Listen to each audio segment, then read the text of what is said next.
Hello everyone, welcome to this video. Okay, I want to show you guys this vacuum. It's a home car office vacuum.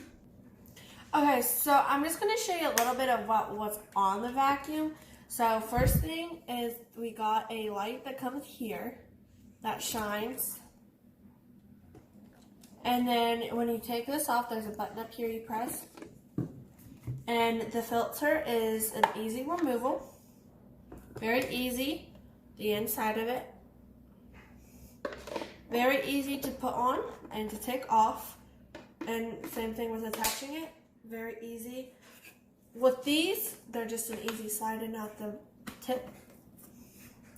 And very easy to take out and change them. Very simple and easy. Then there's this is where it shows the charge, and then this is the button to turn it on and off.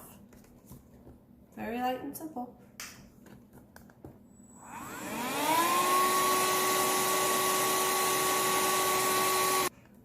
And then the brush is to clean the fan, that's like right here, to get in if there's like any of the dust, or really any of it, even to clean like out the filter if you need it cleaned out, or to like get something out that's right here, or anything.